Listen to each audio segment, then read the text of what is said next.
뉴스 헬리콥터를 타고 뉴스의 현장을 누비고 있습니다. 경북 경주 상공을 날고 있습니다. 어제 저녁 리히터 규모 4.5의 강한 지진이 발생했지요.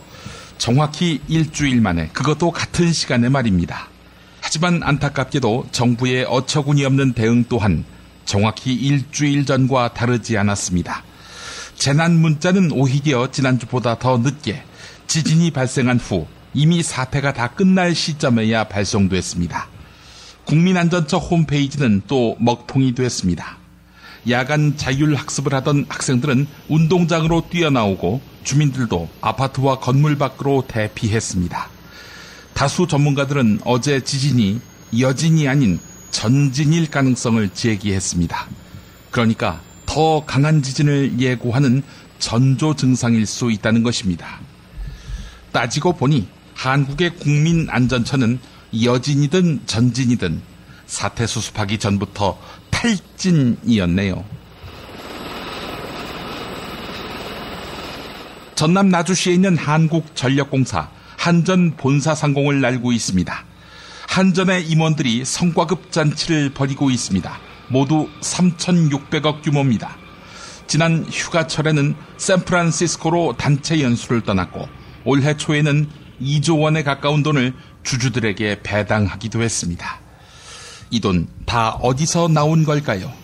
올해 여름 국민들은 기록적인 폭염에 더해서 전기요금 누진제 폭탄이라는 이중고를 겪었습니다.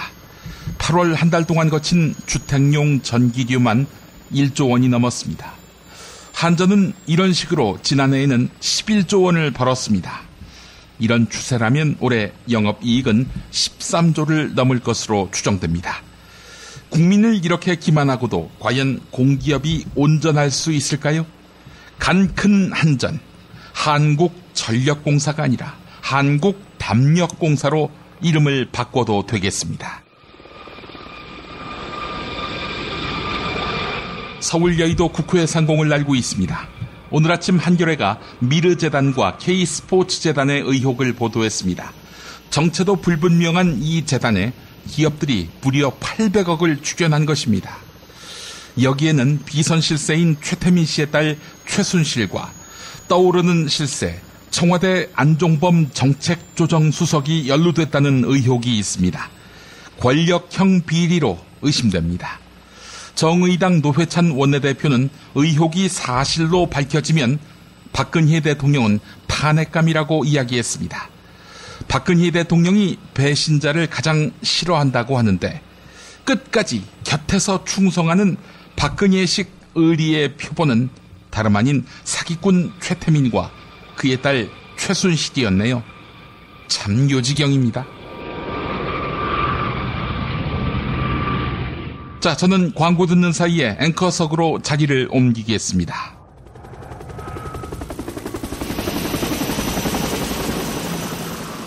야, 근데 홍어가 진짜 그렇게 몸에 좋아? 아니 끝내준다니까. 근데 비싸지? 열나 싸고 열나 맛있는 홍어가 있다니까. 어디? 알싸한 홍어. 네이버 검색창에 알싸한 홍어를 검색하시고 1599-6456 전화 주문도 가능합니다.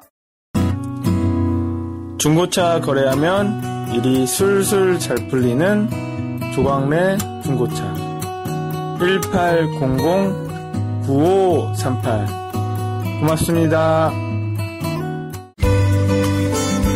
노력한 만큼 내어주는 자연, 그 자연의 마음을 알기에 정성농장 홍삼. 검색창에서 정성농장 홍삼을 검색해주세요. 010-9754-6972 다이어트를 위한 꿀팁. 동결건조 채소와 곡물, 단백질, 그리고 효소와 비타민, 미네랄로 만든 다이어트 전용 그린 스무디로 하루 한두 끼만 바꿔 드세요. 비타샵에서 만나요. 조선의 딸로서 잘하는 죄밖에 없는데. 남북 통일 만세! 새날이 올 때까지 불리한 진술을 거부할 수 있습니다. 김무성 나와! 이나 민주주의를 알아, 이 새끼야!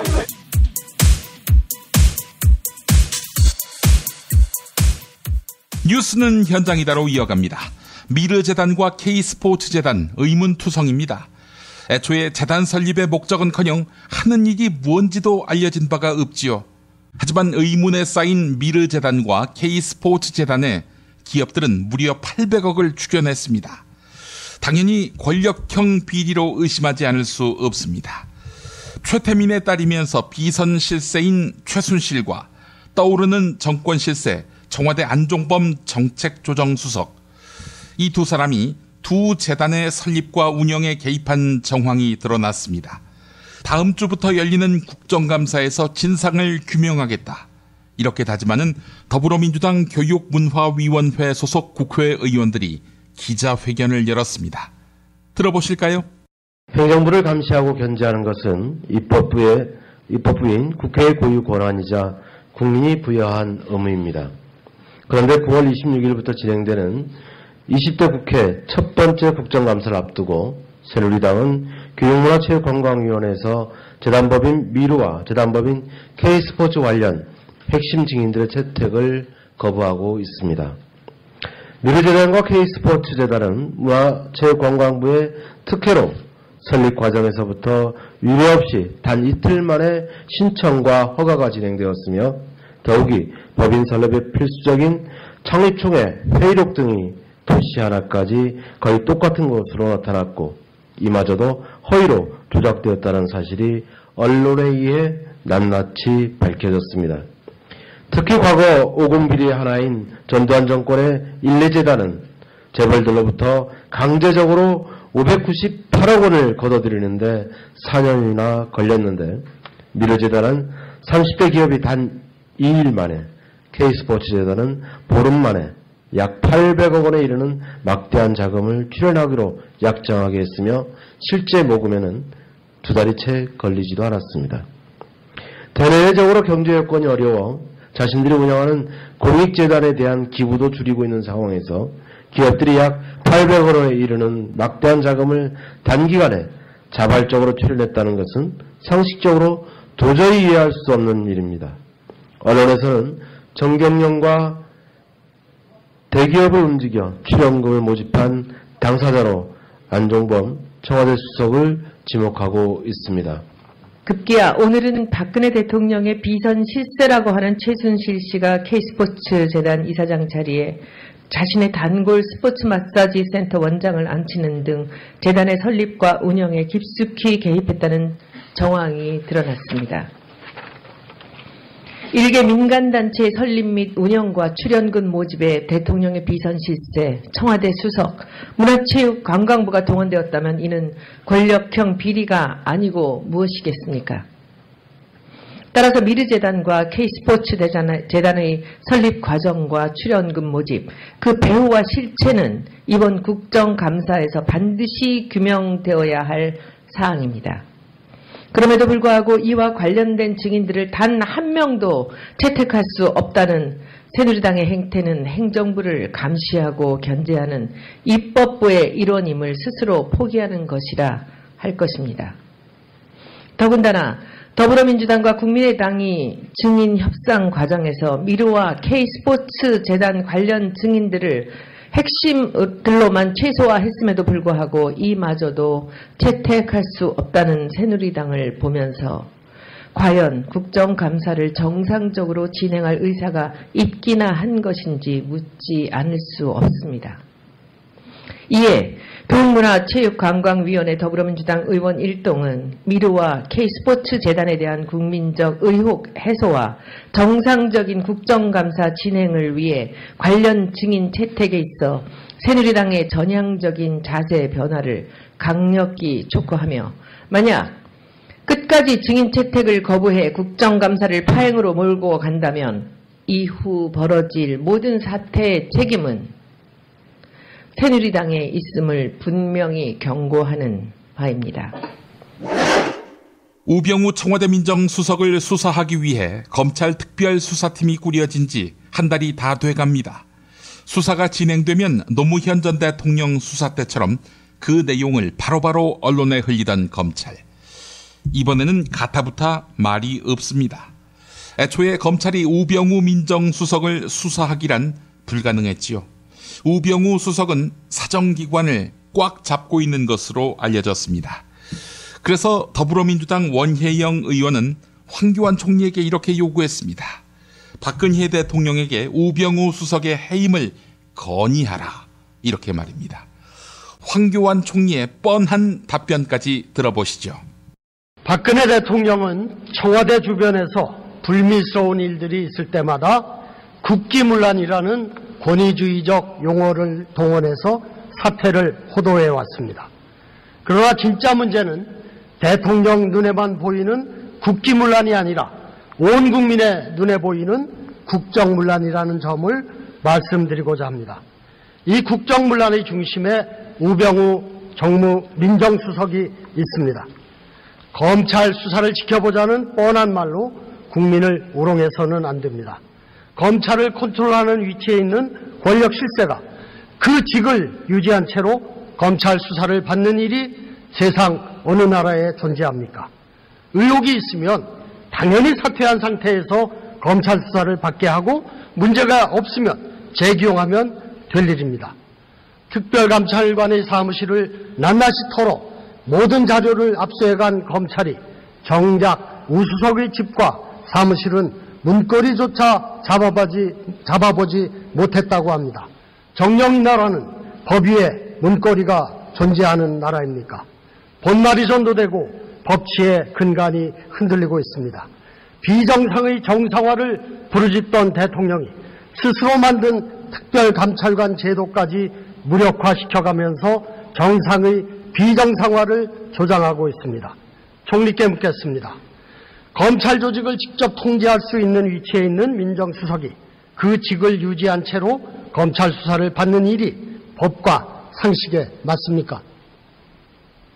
저도 법무부 장관을 했습니다마는 민정수석이 검찰을 통제할 수가 없습니다. 법무부 장관도 특정 사건에 관해서만 검찰총장을 지휘할 수 있고 일반적이거나 포괄적인 지휘를 할 수 없도록 그렇게 되어 있습니다. 그런 제약이 있기 때문에 아무리 민정수석이라 하더라도 검찰을 관할하고 통괄하고 거기에 지휘하고 이러는 것들은 제가 오래 검찰에 근무를 한 사람입니다. 그런 것은 있을 수 없고 다만 이제 검찰 수사가 이를테면 의원님 말씀같이 현직을 갖고 있는데 쉽지 않지 않겠냐 하는 그런 우려는 충분히 이해를 합니다. 그래서 이번에 검찰에서 특별수사팀을 만들어서 고검장이 팀장을 맡는 이런 특별수사팀을 만들어서 철저하게 조사하겠다 이렇게 의지를 표명했으니까 한번 수사 결과를 특별수사의 결과를 지켜봐 주시기를 바랍니다. 원칙대로 수사하면은 그 원칙대로 청와대에 보고해야 되겠죠. 수사 결과는 청와대에 보고하지 않습니다. 민정수석에 보고가 되지 않습니까? 수사에 관해서는 물론 사후적인 그런 보고는 할 수 있겠습니다만은 사전에 더더구나 이 사건의 경우에 특별수사팀에게 검찰총장이 나에게도 수사 상황을 보고하지 마라 이렇게 말을 해놓은 상태입니다. 그런 점을 이해해 주시길 바랍니다. 국민들이 납득하기 어렵습니다. 더 이상의 국정문란을 막기 위해서 대통령께 우수석의 경질을 건의할 의사는 없으십니까? 의원은 너무 잘 아시는 것처럼 대통령실에 있는 수석은 제가 인사에 관해서 얘기할 그런 대상은 아닙니다만은 여러 가지로 지금 검찰이 진상을 밝히기 위해서 최선을 다하고 있으니까 한번 검찰의 수사 결과를 한번 봐주시기를 부탁을 드립니다. 총리더러 경질하라는 말씀이 아니고 대통령께 건의를 하라는 말씀입니다. 그것이 총리가 마땅히 해야 할 일입니다. 박근혜 대통령의 청와대에서 공직기강 비서관을 했다가 이른바 문고리 권력들에게 쫓겨난 조응천 더불어민주당 의원, 오늘 국회 대정부 질의에서 포문을 열었습니다. 우병우 민정수석이 검찰 수사에 직접 개입한다는 전현직 검찰 고위 간부들의 하소연을 직접 들었다, 이렇게 주장했습니다. 또 과거 보도에 의하면 최태민 딸 최순실 씨가 박근혜 대통령이 취임 당시 입었던 340여만 원짜리 한복을 미르재단 이사에게 직접 주문하고 대통령에게 전해주었다는 보도가 있었다면서 추궁했습니다. 자, 여기에 답변하는 황교안 국무총리, 김현웅 법무부 장관의 목소리도 엮어서 들으시겠습니다. 작년 말과 금년 초 2개의 재단법인이 설립됐습니다. 미르와 K스포츠입니다. 국내 굴지의 대기업들이 수백억에 달하는 거금을 쾌척했습니다. 화면 한번 좀 봐주십시오. 오늘자 언론 보도에 의하면 K스포츠 이사장 정동춘은 최순실 씨와 오래전부터 각별한 관계였다고 합니다. 언론 보도 보셨죠? 제가 직접 보지는 않았고 그런 내용의 보도가 있었다는 얘기는 보고 들었습니다. 뿐만 아니라 심야에 청와대를 드나들었다고 언론에 보도되었고 작년부터 미르 K스포츠의 뒷배경으로 주목되었던 차은택이라는 사람도 최순실 씨와 각별하다고 합니다. 혹시 관련해서 말씀 들은 거 없습니까? 네, 저는 전혀 들은 게 없습니다. 과거 언론 보도에 의하면 최순실 씨는 취임식 당시 대통령께서 입었던 340만 원짜리 한복을 미르 이사 김영석에게 직접 주문해가지고 대통령께 전해준 당사자라고 보도가 돼 있고 또 제가 최근 입수한 자료에 의하면 대통령께서 착용하시는 브로치, 목걸이, 액세서리도 최순실 씨가 청담동에서 구입해가지고 전해준 걸로 제가 확인을 하였습니다. 오늘 아침 언론 보도가 단순 의혹 제기라고 생각하십니까?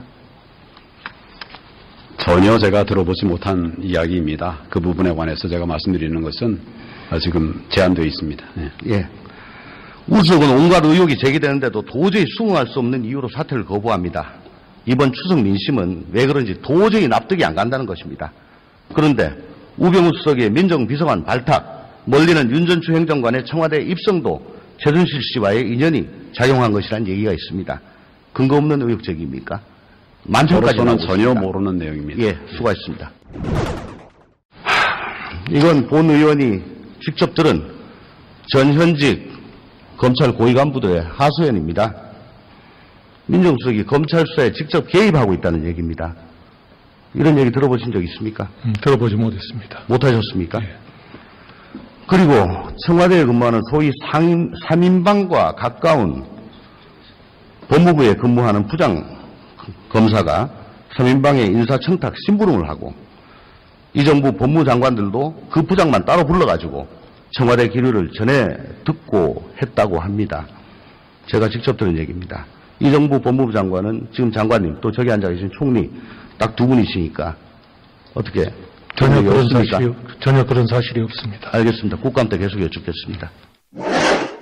반기문 유엔 사무총장의 대망론에 대해 새누리당 내에서는 미묘한 온도차가 느껴집니다.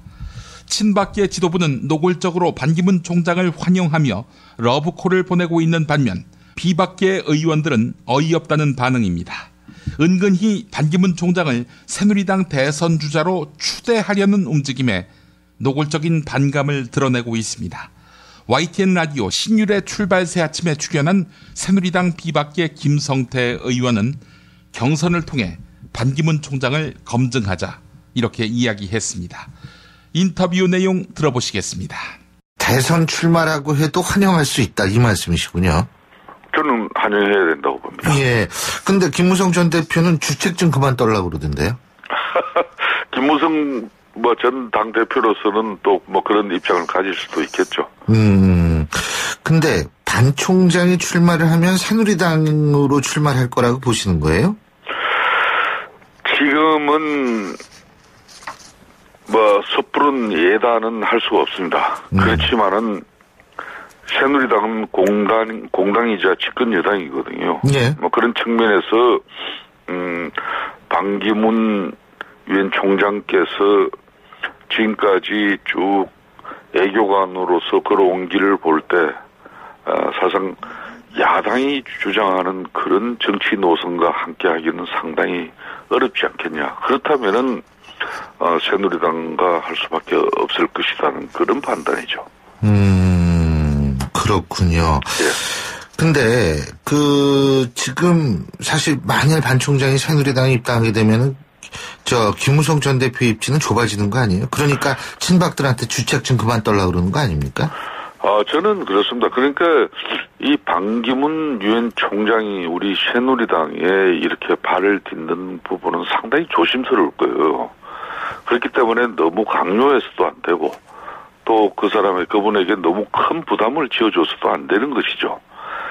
정치라는 것은 본인이 정말 큰 결심을 해야 되는 부분이기 때문에 다만 우리 새누리당은 이 큰 그릇에 반기문 총장이 들어와서 또 당내 후보들과 선의의 경쟁을 벌려서 단련된 그런 모습으로 새누리당 대선 후보로 설 수 있길 기대하는 그런 분들이 많다는 거죠. 그러니까 지금 김성태 의원께서 말씀하시는 것은 당내에 들어와서 경선 거쳐라. 그죠? 경선은 당원 당규상 너무 정치적인 절차예요. 그렇죠. 그러니까 그걸 본인도 부정할 리는 없습니다. 예. 그래서 이제 제3지대론도 나오더라고요. 예. 예? 그러니까 반기문 총장이 제3지대에 갔다가 나중에 합치는 방법이요? 그러니까 이것은 진짜 우리 새누리당이 본인에게 강요한다고 될 일도 아니고 우리가 아무리 희망해도 우리 뜻대로 되는 일도 아니죠. 오로지 반기문 유엔 총장께서 내년도 대한민국 대통령의 뜻이 있으시다면은 자신만이 가지고 있는 그런 대권 구상이 있을 것이에요. 그 구상이 지금 현재 대한민국의 정치 지형에서 자기가 어떤 길을 선택할 것인가. 이 문제는 오로지 자신의 문제고 자신의 판단입니다. 1950년 6월 25일 민족 상잔의 비극 한국전쟁이 발발했습니다. 남과 북을 합쳐 수백만의 인명이 목숨을 잃었지요. 그러나 남쪽 대한민국의 우리 동포를 죽인 것은 북한의 인민군만이 아니었습니다. 당시 대통령이던 이승만은 미국의 만류에도 불구하고 전쟁 발발 이틀 만에 수도 서울을 버리고 도망갔습니다. 이 과정에서 인민군이 쫓아 내려오지 못하도록 막는다는 명분 아래 한강 철교를 폭파했지요. 당시 다리를 건너던 수백 명은 그 자리에서 폭사했습니다. 모두 무고한 남쪽 민간인들이었습니다. 이 자명한 역사적 사실을 왜곡하는 사람이 있습니다. 바로 친박 돌격대 새누리당 김진태 의원입니다. 국회 대정부질문 발언 들어보실 텐데요. 화병 있는 분들은 건너뛰셔도 되겠습니다. 예, 대한민국이 언제 건국되었습니까?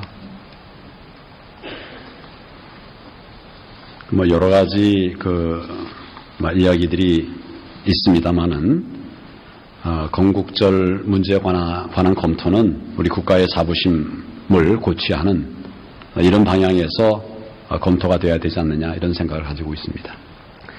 아니 굉장히 애둘러서 답변하시는데 지금 상해 임시정부 수립일인 1919년입니까? 아니면 대한민국 정부 수립일인 1948년 8월 15일입니까? 지금 대한민국 정부는 상해 임시정부의 법통을 이어서 세워진 그런 나라입니다.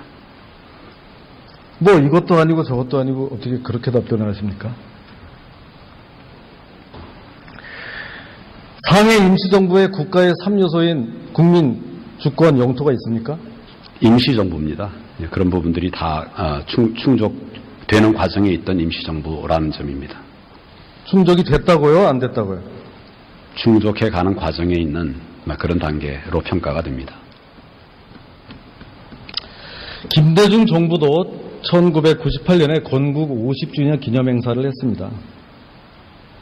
예?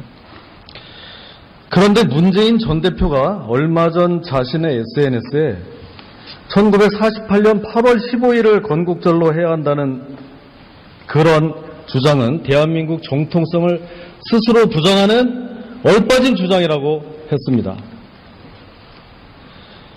대한민국 정부가 수립된 바로 그날을 건국절로 정하자고 하는 저 같은 사람이 대한민국의 정통성을 부정한다고 합니다. 이건 완전 개콘 수준 아닙니까? 총리는 과연 어떤 것이 대한민국의 정통성을 부정하는 견해라고 생각합니까?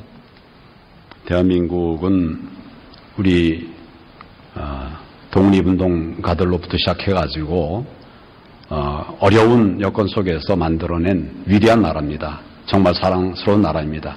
이런 부분에 관해서 이런 논란이 지속되는 것은 바람직하지 않다고 생각을 하고 사실에 입각한 분명한 그런 판단을 하는 것이 옳다고 생각합니다.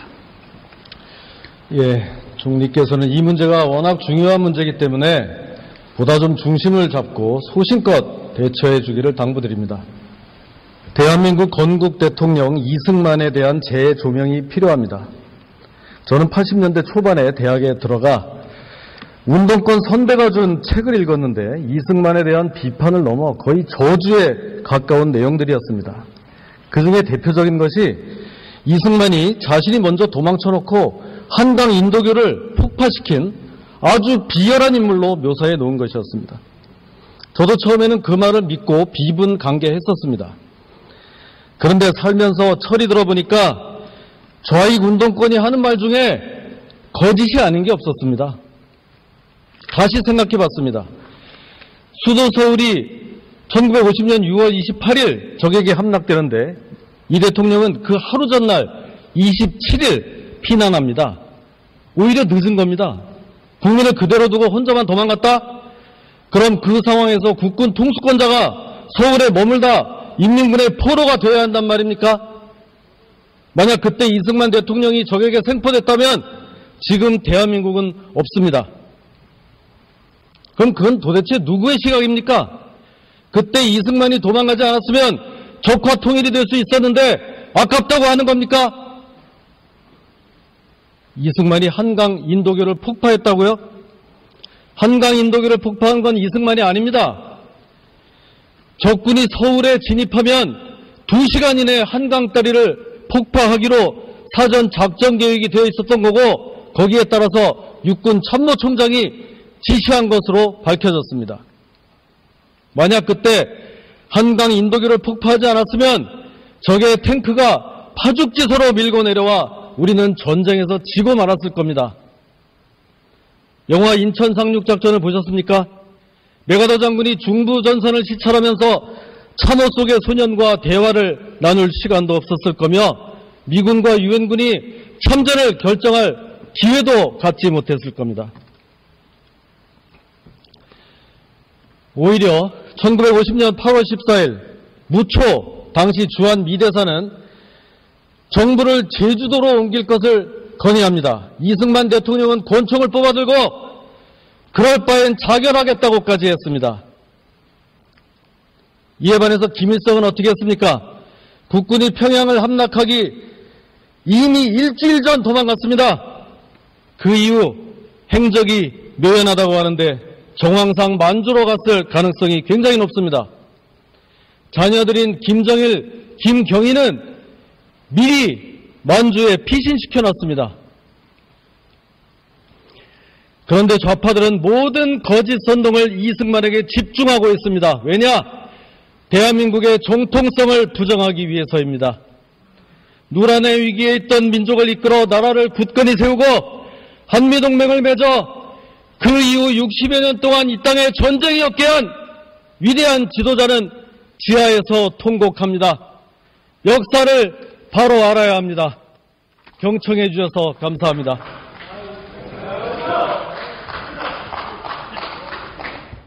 미궁 장사랑, 요건 내가 할 말이 있어요. 똥은 싸고 다니냐? 미치도록 싸고 싶다.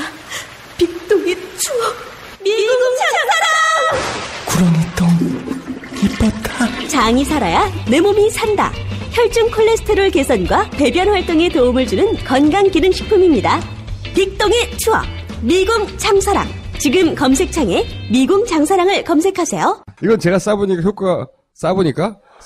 효과가 있는 것 같아요. 남녀노소, 좌파, 우파 모두에게 미궁 장사랑이 빅동의 추억을 찾아드립니다. 지금 검색창에 미궁 장사랑을 검색하세요.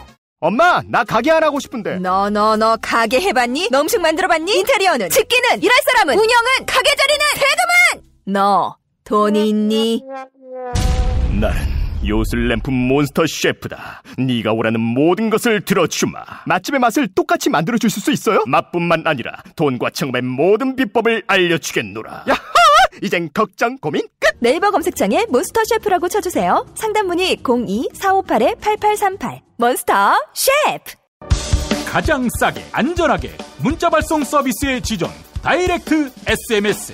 매일 아침 그날의 최저가를 반영합니다. 인터넷 최저가가 아니면 차액을 100배로 보상합니다. 다이렉트 SMS. 정권 교체를 함께 염원하는 직원들로 똘똘 뭉친 판촉물회사 네피알로 삼행시 갑니다. 네. 내가 아는 사업이나 행사를 PR하기 위한 알짜배기 판촉물 회사. 선물, 기념품, 답례품을 구하신다면 우리 편 회사 네피아를 찾아주세요. 3만 가지가 넘는 물품을 대기해 놓고 있습니다. 네피알로 인터넷 검색창에 입력하시거나 032-519-4800으로 연락주세요. 카카오톡 아이디는 네피알입니다. 팟캐스트 듣고 연락주시면 더 깎아드립니다. 피 튀기며 박학다식을 뽐내는 퀴즈. 피박 퀴즈. 다시 돌아온 피박 퀴즈. 무와환 어서 오십시오. 안녕하십니까. 주책 떨지 않는 남자 무 인사드립니다. 닥치라고. 반기문 대망론 이야기한 게 어째서 주책 떠는 거야? 야, 유엔 사무총장 임기 100일 남았다. 그런데 벌써부터 국내 정치권에서 대선에 나와라 마라 이러면 야, 그게 니네가 금과 옥조처럼 여기는 반기문이한테 도움이 되겠냐? 국익에는 도움이 되겠어? 반기문이 우리 당 후보가 되는 게 그렇게 싫은가? 그럼 무가 대선 후보가 돼야 한다는 말인데 망할 일이 있나? 새끼, 그 친박은 대선에서 빠지라고. 야, 니네가 누구를 미는 순간 그 사람은 될 일도 안 돼요. 네, 하여간 반기문 모셔오려고 주책 떤다. 이 발언으로 무가 뉴스의 중심이 됐습니다. 자, 오늘부터는 토론과 퀴즈가 함께 있는 코너로 변신을 기해봤습니다. 오늘 주제는 뉴스테이 사업입니다. 기업형 임대주택으로 불리죠. 소유보다 거주를 중시하는 주거문화가 확산되고 1인, 2인 가구가 증가하면서 품질 좋은 임대주택을 원하는 수요층이 빠르게 늘어날 것이란 판단이 뉴스테이 사업을 활성화시키고 있는데요. 자, 그런데 문제가 있습니다. 토지주택공사가 사업 공모지로 모두 16곳을 내걸었는데 이 가운데 10곳이 대형 건설사에게 돌아갔다는 겁니다. 사회자, 대형 건설사를 습관적으로 미워하는데 이제 좀 그만하라고. 이야기 좀 들어보세요. 왜 토지주택공사가 사업자를 선정합니까? 싸고 입지 좋은 공공택지를 제공해서 또 공적기금인 도시주택기금을 지원해서 건설사에게 재정부담을 덜어주기 위한 거 아닙니까? 그래서 국민들에게 싸고 좋은 임대주택을 제공하는 것이고요. 공공이 나서서 정부에 각종 혜택을 부여하는 일인데 그걸 대형 건설사가 싹쓸이하면 그게 좋은 겁니까? 하여간 대기업 잘되는 꼴을 못 보는 좌파들 정말 문제야. 대기업 다니는 사람들은 우리 국민 아니야? 허나 이젠 그런 식으로 말해도 별로 동의 못 받는다. 보니까 이런 메커니즘이더구만. 대형 건설사가 우선 집을 지어 그 다음 8년 동안 임대주택으로 써. 그리고 그 다음에는 건설사가 팔아도 돼. 그렇게 해서 팔면, 즉 분양하면 건설사 추가로 수익을 얻는 거 아니니? 위험 부담 적고 기대 수익 높고. 그럼 당연히 특혜라고 할 만하지. 안 그래? 그렇게 좌파한테 알랑방구 끼어봐야 당신 입지만 줄어들지. 당신이 그런다고 문재인 찍을 사람들이 당신 찍을 것 같아? 닥쳐 이 새끼야. 네 눈에는 대선만 보이냐? 야, 넌 나를 뭘로 보는 거니? 뭘로 보긴. 마약 사위를 둔 친일파 아들. 죽고 싶나 이 새끼가. 이 씨발 새끼들. 또 시끄럽게 하고 있어. 이님 나오셨습니다. 자, 뉴스테이 사업 어떻게 보셨어요? 경제 전문가시니까 아마 남다른 관점이 있을 것 같은데요. 야, 임대주택 활성화 대책인데 시발 보증금이 5억이 넘는가 하면 월세가 100만 원을 훌쩍 넘는다고 하던데. 야, 이게 무슨 저소득층을 위한 주거 대책이니? 이건 추호도 아니라고 봐요. 하긴 그렇습니다. 월세 100만 원 이건 너무 심했죠. 자, 그렇다면 방법이 없을까요? 노하우를 알려줄까? 알려주시죠. 원로의 통찰이 필요합니다. 싫어. 내가 대통령 되면은 그때 할게. 그런 게 어디 있습니까? 또 누가 이님을 대통령 시켜준대요. 씨발. 그럼 말고 이 새끼야.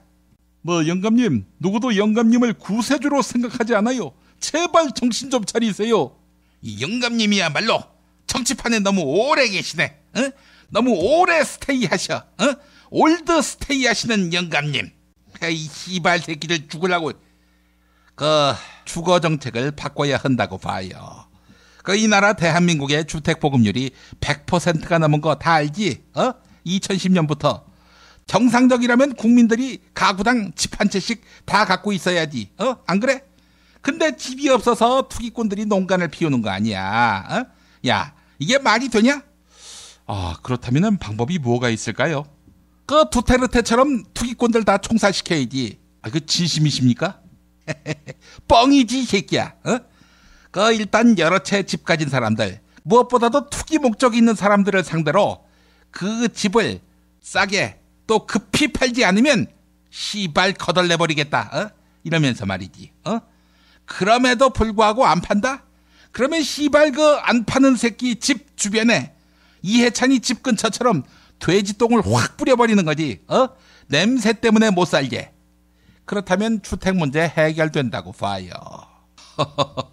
인님이 하자는 방법대로 할 수 있는 정당이 대한민국에 있을까요? 안드로메다와 더불어민주당, 여기는 좀 가능하지 않을까? 뭐 당신은 생각나는 데가 없나? 김정은이의 조선노동당 가서 물어봐야지. 이님, 다들 이러는데요. 이 겁 많은 새끼들, 이 무능한 새끼들, 자격 없어 이 새끼들아. 너희 같은 새끼들은 이 똥보처럼 차라리 자발적 고자가 되라고. 정관 수술해. 아니면 고추를 자르든지. 아주 그만하세요 좀. 자, 오늘 뉴스테이와 관련한 토론 의미 있게 진행해 보았습니다. 자, 이님 퀴즈 문제 내주시죠. 우리나라에서 집을 가장 많이 보유한 사람, 국토교통부 현황 자료를 보면은 2014년에 1등인 사람이 광주 사는 사람인데 무려 2312채가 있어요. 이 사람의 직업은 무엇일까? 이게 오늘의 문제라고 봐요. 이 집 많은 사람이라. 정답! 네, 정답 말씀해 주시죠. 정답은 가수. 구체적으로 알려줄까? 이미자. 이미자요? 왜요? 1990년까지 발표한 앨범만 560장, 즉 560집이야. 발표곡은 2069곡이고 560집. 560집을 낸 가수가 있나? 이 무식한 새끼. 야, 그 집이 그 집이냐? 서회자, 정답 바로 가자. 직업만 말하면 되지. 그렇습니다. 자, 직업은요? 집에서 성매매 즐기는 성매매 매니아. 아닙니다. 누워 계신 분을 그렇게 매도하셔야 되겠습니까? 야, 농담이야. 정답, 진짜 정답 알려줄게. 정답은 돌아가신 아빠의 옛 여친과 말벗하는 강남 사는 이혼녀. 돌아가신 아빠의 옛 여친과 말벗하는 강남 사는 이혼녀. 아니, 그런 직업도 있습니까? 야, 그 직업으로도 대한민국을 마구 주무르더라. 아니었습니다. 자, 여러분께 정답 맞힐 기회 드리겠습니다. 정답 맞히신 분께 선물 드리겠습니다. 무슨 선물 드릴까? 네, 아직 준비를 못했는데요. 저희 김용민 브리핑을 만드는 7시간 행불 근해에서 이담채 김치를 사서 보내드리겠습니다. 정말 맛있는 김치로 소문난 이담채 김치. 네, 이담채 김치 받고 싶으시죠? 많은 참여 바라겠습니다. 피박 퀴즈 마칩니다.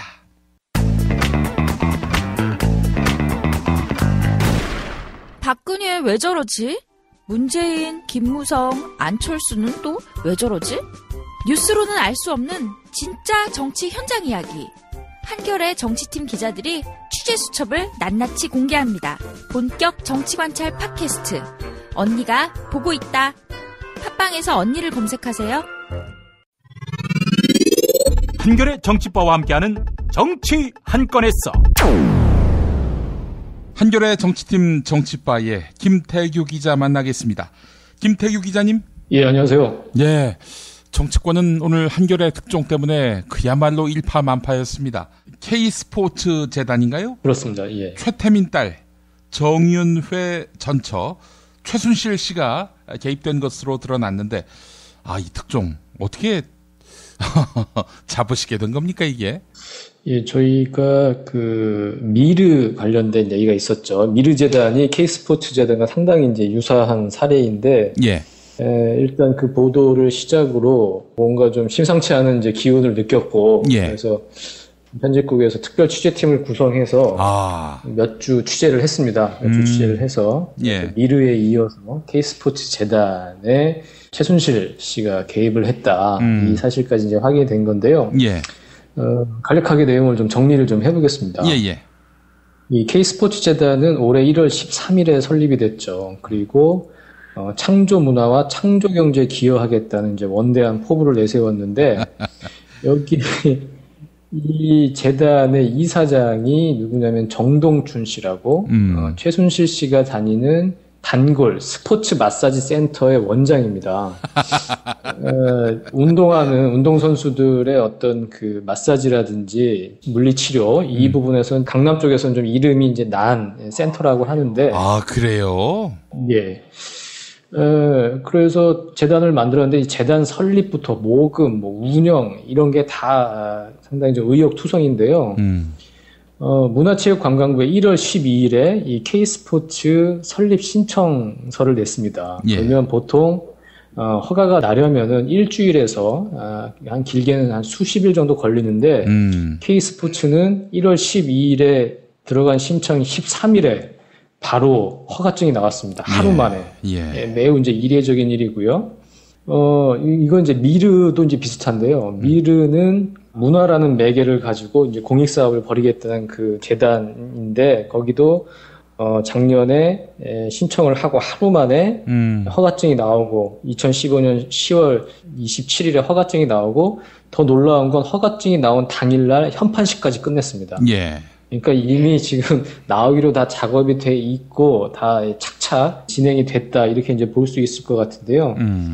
또 좋은 것은 그 창립 총회 회의록이 있습니다. 이 재단을 만들기 위해서 이렇게 총회를 열었다. 이게 이제 근거 자료가 되는데 미르와 K스포츠의 그 창립 총회 회의록이 사실상 베낀 거와 마찬가지로 거의 흡사했고 더 어이가 없는 것은 이 총회 회의록이 허위라는 거죠. 어느 기업의 부사장이 이 총회 회의록에 이제 참석했다고 나오는데 저희가 전화를 해서 걸어보니까 K스포츠 재단이 뭐죠? 전혀 모르겠는데요. 라는 이제 반응을 보였고, 그 날짜의 회의장은 사실상 그 어떤 곳에도 대여된 적도 없다. 이런 사실까지 이제 확인이 됐습니다. 재단을 만드는 것은 본인들 자유입니다. 자유인데 더 문제는 뭐냐면은 여기에 지금 대기업들이 출연을 했다는 거죠. 상위 10대 그룹, 삼성, 현대차, SK, LG, 롯데, 포스코, GS, 한화가 수십억의 금액을 이제 출연을 했고, 그래서 미르는 486억, K스포츠는 288억을 모았습니다. 이것도 각 기업들이 규모에 맞게 삼성이 가장 많이 내고, 그 다음에 현대차, SK 그런 식으로 마치 누가 할당을 해서 거둔 것처럼, 모금을 한 것처럼 모양새가 지금 그렇게 돼 있고요. 그러면 이게 최순실 씨가 다니던 스포츠 마사지 센터 원장이 재단 이사장이 된 것은 우연의 일치 아니냐, 이렇게 볼 수도 있는데, 그 스포츠 마사지 센터에 함께 동업을 했던 그 이모 씨가 있는데, 이모 씨에게도 최순실 씨가 K스포츠 재단에 같이 일을 하자는 제안을 했다는 사실을 저희가 확인을 했습니다. 그러니까 정동춘 이사장, K스포츠 이사장이 그 자리에 간 것도 사실상 최순실 씨의 영향력, 제안에 따른 것이라고 사실상 보는 게 맞을 것 같고요. 지금 돈을 모아놓고 이랬는데 정경련 그리고 기업들이 수십억씩의 돈을 출연을 했으면 그 재단 운영에 이제 관여를 한 게 맞는데요. 희한하게도 재단 운영에 전혀 개입한 사실이 없고, 저희 기자가 거액을 출연한 기업체의 재무 담당 관계자에게 어떻게 해서 이런 돈을 내게 된 거냐고 취재를 하니까 이렇게 답을 했습니다. 우리에게 모금 과정을 취재하려고 하지 마라. 정권 차원에서 이뤄진 일에 대해서는 우리에게 입이 없다. 이렇게 얘기를 했습니다. 이렇게 돈을 모아서 어떤 사업들을 했냐면 대통령 순방에 동행을 하고 여러 가지 사업을 벌였습니다. 박근혜 대통령이 올해 5월 말에서 6월 초 10박 12일 일정으로 아프리카와 이제 프랑스를 돌았는데요.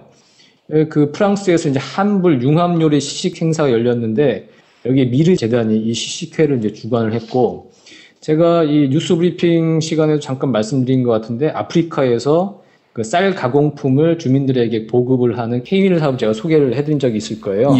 그 사업이 사실 쌀 가공 제품을 이화여대 연구팀이 개발했는데 그 미르가 뒤늦게 공동사업자로 뛰어들어서 이 사업을 수행을 했다고 하고요. 그 K스포츠는 그 스포츠 행사, 그러니까 5월 2일에 박근혜 대통령이 이란을 방문해서 태권도 시범단 공연을 한 적이 있었습니다. 근데 그 태권도 시범단 공연을 K스포츠가 주최를 했다고 하고요.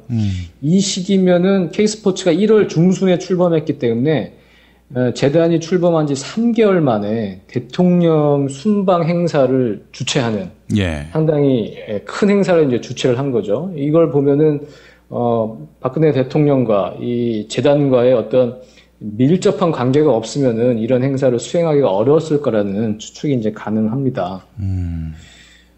이런 부분 때문에 지금 야당에서는 청와대가 도대체 이게 어떻게 된 거냐, 도대체 무슨 관계냐, 이런 부분을 지금 국정감사나 대정부 질문에서 따져 묻겠다는 그 입장을 보이고 있고요. 노회찬 정의당 원내대표는 이렇게 얘기를 했습니다. 대통령의 최측근 인사로 알려진 최순실 씨의 지인이 재단 이사장을 맡고 있는 정황 등을 볼 때 기업의 강제 모금으로 대통령 퇴임 이후를 위해 준비됐던 1회 재단의 재현이라 할 수 있다. 그 예전에 전두환 정권 시절에 나중에 돈 모아서 1회 재단 크게 문제가 되지 않았습니까? 그게 이제 복사판이다. 이렇게 지적을 했고요. 그러면서 이 모든 정황이 사실로 확인된다면 대통령이 권력을 사유화하고 개인 이익을 위해 공적 권력을 행사한 직권남용으로 헌법과 법률을 위배해 탄핵소추 사유에 해당한다. 박근혜 대통령이 직접 국민 앞에서 두 재단의 의혹에 대해 해명할 것을 요구한다. 이렇게 촉구를 했습니다. 청와대에서 해명을 했죠? 예, 청와대에서 바로 해명을 했는데 그냥 일방적인 추측성 기사라고 일축을 했습니다. 그 기자들이 이렇게 물었어요. 최순실 씨가 정말로 청와대 실세인가? 이렇게 묻자 정연국 대변인은 아침에 보도가 있었는데 일방적인 추측성 기사에 전혀 제가 언급할 가치가 없다. 이렇게 답을 했고요. 또 기자들이 미르재단과 K스포츠가 어떻게 박 대통령의 순방에 동행을 하고 그 중요한 행사를 주관을 했냐고 물어보니까 이 부분에 대해서도 전혀 제가 언급할 가치를 느끼지 못한다. 이렇게 답을 했습니다. 언급할 가치는 저희는 있다고 생각하고요. 그러면은 어떻게 해서 이 신생재단이 대통령 순방에 동행을 하고 그 큰 행사들을 주최를 했는지를 설명하는 게 맞겠죠. 그런데 전혀 언급할 가치를 느끼지 못한다고 하니까 사실상 구린데가 있는 거죠. 아니, 그 언급할 가치가 있고 없고는 언론이 판단할 문제 아닌가요? 야당이 판단할 문제고. 언론이 판단하고 국민들이 판단할 문제이죠. 아니, 그러니까 이제 의혹의 당사자가 언급할 가치가 없다. 이렇게 얘기하는 게 어디 있습니까? 말도 안 되는 얘기죠. 그거는 더 이상 진짜 상당히 좀 곤혹스러운 모양새인 것 같아요. 해명을 해야 하긴 한데 그걸 사실대로 말할 수 없는 어떤 속사정이 있을 것이고 그렇기 때문에 기사가 그냥 추측성 기사고 말도 안 되고 그렇기 때문에 일고의 가치도 없고 뭐 대꾸할 필요도 못 느낀다. 거의 뭐 이런 식으로 뭉치고 넘어가려는 상당히 그 곤혹스러움이 묻어나는 답변이라고 볼 수 있겠습니다.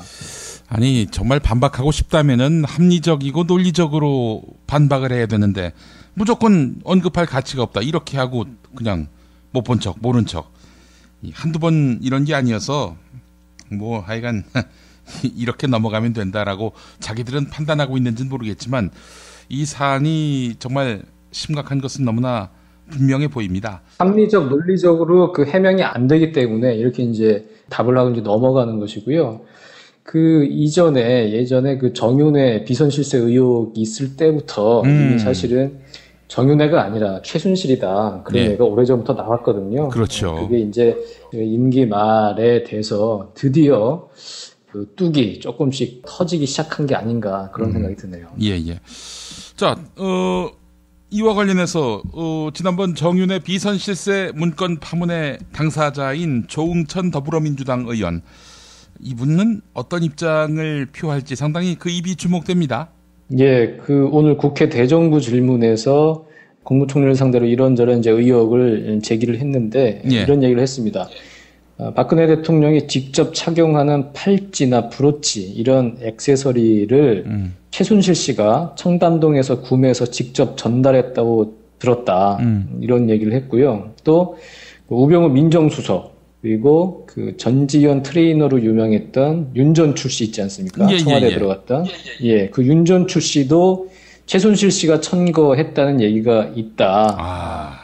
이런 얘기 들어본 적 있냐고 황교안 총리한테 물었고요. 황교안 총리는 전혀 모르는 이야기라고 얘기를 했는데 정말 표정은 전혀 모르는 얘기인 것 같았는데 내가 보기에 황교안 총리도 좀 그 정보에 이렇게 밝은 사람 같지는 않고요. 공안검사 출신이 하지만 조홍천 그 의원이 어쨌든 대통령을 아주 지근거리에서 모셨던 사람 아니겠습니까? 박근혜 대통령을. 그래서 없는 얘기를 한 것 같지는 않고요. 어찌 보면 이 살짝 맛배기를 보여준 게 아닌가 저는 그런 생각이 들고 이제 조금 더 기다려보면 뭔가 좀 둑이 터지는 소식들이 나오지 않을까 싶습니다. 그 새누리당에서는 이번에도 역시 조홍천이가 한겨레에다 흘린 거 아니냐 이렇게 의심할 것 같은데요? 뭐 그렇게 하면 매우 이제 단선적인 생각인 것 같고요. 아니 그 사람들이 늘 단선적이었지 뭐. 조홍천 의원은 지금 워낙 조심하는 상황이라 어쨌든 그렇게 단순하게 보면 안 될 것 같습니다. 한겨레가 정보 루트로 삼은 곳이 조홍천 의원은 아니다. 제가 알기로는 아닌 것 같은데. 그래요. 이거 하나만 더 여쭤보겠습니다. 한겨레가 추가적으로 보도할 게 있습니까? 뭐 이렇게 판을 깔아놨는데 더 있는 걸로 알고 있습니다. 그렇군요. 어떻게 내일 아침자 조간에서 만날 수 있습니까? 그렇습니다. 추가 보도가 나오는군요. 알겠습니다. 또 내일 저희 김용민 브리핑 1부에서 한겨레 조간 기사 상세히 또 브리핑을 해드리겠습니다. 이거 정말 사실 그 정권의 레임덕이라고 하는 게 뭐 다른 게 아니잖아요. 이렇게 정권이 말기로 갈수록 자기들의 퇴임 이후에 그 대책을 세우는 이런 프로젝트가 드러나면서 정권이 허물어지는 거 아니에요? 전두환 때의 이래재단이 그랬고 또 김영삼 정부 때 김현철 씨 개입권 때문에 그야말로 정권의 근간이 흔들렸고 결국 또 이제 김현철 씨 사건으로 인해서 김영삼 정부가 그야말로 끝없는 추락을 하게 됐고요. 그것이 정권 교체의 기반이 됐는데 또 생각해보니까 김현철 씨 국정농단 이 사건은 또 한겨레가 단독 보도했었죠? 그렇죠. 그리고 이명박 대통령 같은 경우에 이제 청계재단 끊임없는 의혹이 있었고 또 내곡동에 사저 지을 때 사실상 나라 돈을 빼다가 사저를 짓는 그런 또 악행을 저지르기도 했고요. 어찌 보면 나라 돈으로 자기 재산을 이제 보전하는 건데 퇴임 이유를 보장을 하고 박근혜 대통령은 그런 일이 없을 줄 알았는데 또 이런 의혹이 터져 나오니까 참 의외이기도 하고 그리고 친인척들이 문제잖아요. 그동안 반복됐던 패턴은. 근데 최순실 씨는 피 한 방울 안 섞인 사람이란 말이에요. 말벗이라고 하는데 대통령의 말벗. 이제 그런 쪽에서 이 사건이 터지니까 하여튼 우리 대통령은 보통 분은 아니구나 그런 생각이 듭니다. 사실은 친인척들하고 사이가 다 나쁘고요. 우리 박근혜 대통령이 피는 물보다 안 진한 그런 대표적인 케이스인 것 같습니다. 그리고 또 우리가 잘 표현을 안 하는데 최태민 씨하고의 그 인연은 정말 질기지 않습니까? 가족 그 이상인 것 같아요. 1975년부터 알게 돼서 지금 벌써 몇 년입니까? 대를 이어서 그 딸과도 사실상 소울메이트 비슷하게 쭉 가는 거잖아요. 그런 의혹이 지금 제기가 되고 있는 거니까 참 대단한 인연인 것 같습니다. 박근혜 정부의 그 밑장이 빠지는 것처럼 보이는 형국입니다. 자, 김태규 기자님 또 내일 만나 뵙도록 하겠습니다. 감사합니다. 정말 맛있다. 이 말 한마디면 모든 게 설명됩니다. 30년 전통 자연의 이로움을 담은 김치 이담채 김치 1544-4586 1544-4586 세계 최초의 미용 베개 바슈필로우를 아시나요? 아름다운 얼굴, 탱탱한 피부, 건강한 수면 세계 최초의 미용 베개 바슈필로우가 도와드립니다. 검색창에 미용 베개 바슈필로우를 검색해주세요. 술자리 많은 요즘 3차까지 달린 당신을 위한 필수품 전창걸의 새싹 땅콩차. 이제 속쓰림은 잊으세요. 070-8635-1288 070-8635-1288 가장 싸게 안전하게 문자 발송 서비스의 지존 다이렉트 SMS. 매일 아침 그날의 최저가를 반영합니다. 인터넷 최저가가 아니면 차액을 100배로 보상합니다. 다이렉트 SMS. 뉴스가 쉽다. 뉴스가 즐겁다. 뉴스가 알차다. 왜냐고요? 김용민 브리핑이니까요. 일부에서 주장하는 방송 장악은 그것을 할 의도도 전혀 없고 법적으로도 불가능합니다. 우리 공동체가 꼭 알아야 할 뉴스. 여러분의 뉴스 보좌관 김용민이 챙겨드립니다.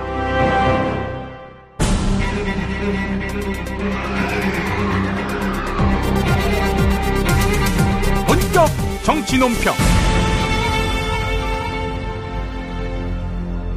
의문사 진상규명위원회에서 조사관으로 일했던 인권운동가 고상만 반장 만나겠습니다. 고상만 반장님? 예, 안녕하세요. 고상만입니다. 예.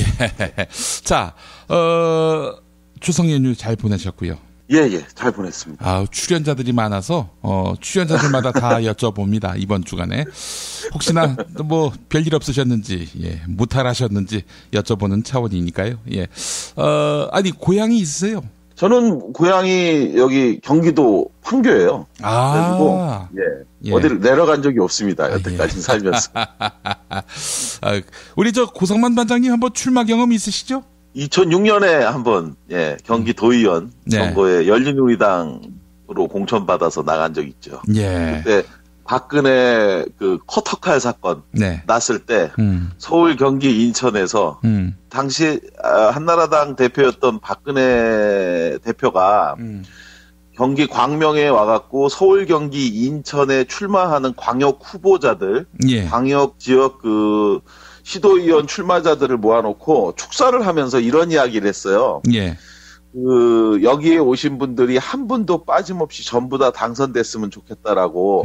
저희가 그 얘기를 처음에 듣고 미쳐도 단단히 미쳤구나. 그게 가능한 얘기냐 했는데 실제로 2006년도 그 선거 때 한 명도 빠짐없이 다 새누리당, 당시 한나라당이 당선된 사례가 있죠. 야, 참 이게. 그래서 당시에 제가 그 임종인 국회의원하고 같이 정치하면서 이제 출마했던 건데 경기도 안산에 출마했던 그 도의원 후보들하고 시장이 전부 거기가 이제 8개 도의원 지역이었거든요. 그래서 8명하고 시장 포함해서 9명이 다 떨어졌잖아요. 한 명도 안 되고. 그래서 제가 당시에 추풍낙엽회라고 하는 걸 만들어서 추풍낙엽회를 우리가 반드시 하면 다 당선시키자 뭐 이런 것도 한번 하고 그랬었죠. 그때는 뭘 해도 안 됐을 때였습니다. 그러니까 또 다니면서 제가 그때 선거할 때 재미있는 일화가 재밌기도 하고 웃기기도 한데 선거운동을 다니면은 그 나이 드신 분들이 맨 저한테 손 붙잡고 한 얘기가 왜 그었어? 이런 얘기를 저한테 하더라고요. 아이고, 박근혜 세상에. 얼굴에 칼 그은 거. 그 제가 뭘요? 이런 얘기를 하고 다녔는데. 하여간 그게, 정말 그 참 있을 수 없는 일이 벌어져서, 정말 있을 수 없는 선거 결과가 이어졌고, 그래서 실제로 이후에 경기도의회가 당시 한나라당 도의원으로 100%였거든요. 비례대표 2명만 빼고 나머지는 100%였는데 그야말로 난장판이었죠. 경기도의회 한나라당 일당 독주로 인해서 굉장히 많은 문제가 야기됐던 것. 이거에 대해서 이후 지방선거에서 이런 부분들이 경기도의회가 전국에서 아마 한나라당이 이후에 고전하고 있는 근거가 된 것 같아요. 참. 그 본회의가 곧 의원총회였네요. 한나라당 의원총회. 그렇죠. 한나라당 의원총회죠. 2명만 내보내면 됐으니까. 이제는 입장이 180도 바뀐 것 같습니다. 이제는 뭐 친박이라는 간판으로는 뭐 정치적 미래를 전혀 담보할 수 없는 그런 시대. 그래서 사실 반기문 씨 지금 뭐 친박에서는 팔 벌려서 기다리고 있지만 또 반기문 씨는 정작 또 그런 친박의 적극적인 응원 이게 좀 마땅치 않고요. 반기문 씨의 별명 자체가 기름이라고 얘기하는데 아마 제가 볼 때는 끝까지 저울질을 할 것 같고 그리고 자기한테 이득이 되는 것을 찾아가지 정말 우리 대한민국 국민이 원하는 결론 이거에 대한 고려는 별로 없기 때문에 제가 볼 때는 저는 이렇게 생각해요. 반기문 씨가 기본적으로 정치인이 아니라고 생각하기 때문에 그의 바닥이 아마 그가 돌아오려고 한다는 내년 1월쯤에는 거의 드러나지 않을까 싶고요. 그렇게 된다면 아마 그때는 좀 더 다른 결론이 나올 거다. 저는 이렇게 보고 있습니다. 예, 알겠습니다. 자, 이건 오늘 본론이 아니고 여는 대화 정도로 이해하시면 될 것 같고요. 오늘 아주 어마무시한 이야기 준비하셨다고요? 박정희 탄생 100년 사업에 대한 이야기를 좀 오늘 하려고 합니다. 1917년은 박정희가 태어난 해거든요. 그렇죠. 그래서 1917년 11월 14일 날 경북 구미시에서 이제 박정희가 태어났는데 이게 이제 딱 100년 되는 게 언제냐면 2017년이죠. 바로 내년입니다. 경북 구미시에서 태어났던 박정희는 아시는 것처럼 대한민국에서 가장 뜨거운 논란의 인물인데요. 박정희 지지하는 사람들은 그가 대한민국을 살린 위대한 지도자라고 얘기하고 있고, 또 다른 한편에서는 민족을 반역한 친일 행적과 4.19 민주혁명을 짓밟은 독재자로 이제 비난하고 있잖아요. 이처럼 양극단의 평가가 있는 박정희에 대해서 그를 비판하는 입장에 있는 사람들이요. 예를 들어 저 같은 사람들 입장에서는 그야말로 어이없고 어처구니 없는 행태를 지금 지켜보고 있는데요. 박정희가 이제 태어난 지 100년이 되는 내년을 맞이해서 그의 추모 사업에 엄청난 세금을 쏟아부을 계획이라고 합니다. 지출 내역이 가장 큰 걸 중심으로 몇 개만 살펴본다면 가장 먼저 박정희 생가 복원 사업에 286억 원. 그리고 박정희 기념공원 조성으로 297억 원. 그리고 새마을 운동 테마공원 건설에 785억 원. 또 박정희 기념도서관에 208억 원. 이거 액수가 너무 크니까 이 감이 잘 안 와요. 이렇게 총 14가지 사업에 약 1,900억 원 정도를 소요할 예정이라고 하거든요. 이 돈이 이제 우리 같은 서민들의 입장에서는 이게 얼마나 큰 돈인지 선뜻 이해가 가지 않을 수가 있습니다. 그죠? 그래서 좀 설명을 해보면, 얼마 전에 이제 새누리 정진석 원내대표가 말해갖고 논란을 빚었던 세월호 특조위 1년 예산. 이걸로 좀 한번 보면 선명해지는데요. 정진석 원내가 이야기했던 게 세월호 특조위 활동기간 연장 요구에 대해서 하는 일 없이 수조 원 예산을 낭비했다고 했어요. 그러면서 기간 연장 검토는 일고의 가치가 없다고 했는데 첫 번째 잘못된 거 수조 원 예산을 준 적이 없죠. 왜 이런 엉뚱한 주장을 했는지 모르겠는데 일단 수조 원 예산 준 적이 없고 지금까지 세월호 특조위가 배정받은 예산은 모두 151억 원입니다. 구체적으로 보면 지난해 2015년 8월 4일에 처음 예산을 배정받았는데요. 이때 받았던 예비비가 89억 원이었고 그리고 올해 받은 2016년도 예산이 62억 원입니다. 그래서 이걸 합치면 바로 151억 원인데 이 중에서 25억 원이 남아있어요. 쓰지 않은 예산. 그래서 이걸 빼면 지금까지 세월호 특조위가 썼던 예산은 126억 원이 정답입니다. 그런데 이걸 가지고 수조원 운운하면서 국민을 속이고 기망하는 것, 이것은 이제 또다시 정당한 세월호 특조위 활동을 욕보인 건데 이 126억 원조차 너무 많다고 하는 분들이 또 있을 겁니다. 분명히. 126억 원이 적지 않다 이런 얘기하는데 박정희가 탄생했다고 하는 그 100년 사업으로 쓰는 돈의 이 대함은요. 무려 10배가 훨씬 넘는 이 혈세가 낭비되고 있는 것에 대해서는 어떤 생각 갖고 있는지 한번 묻고 싶습니다. 이렇게 엄청난 돈을 쓰면서 박정희의 탄생 100년을 축하하는데 그 힘은 어디서 나오는 것일까요?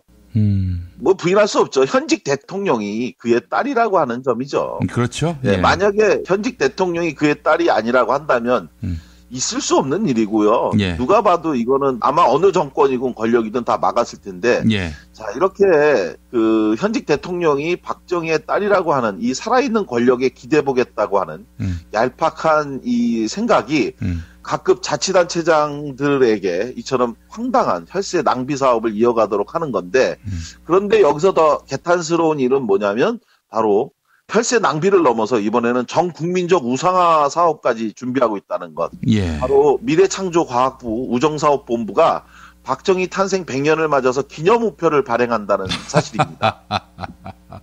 이건 정말 기가 막힌 일 아닌가요? 예. 정말.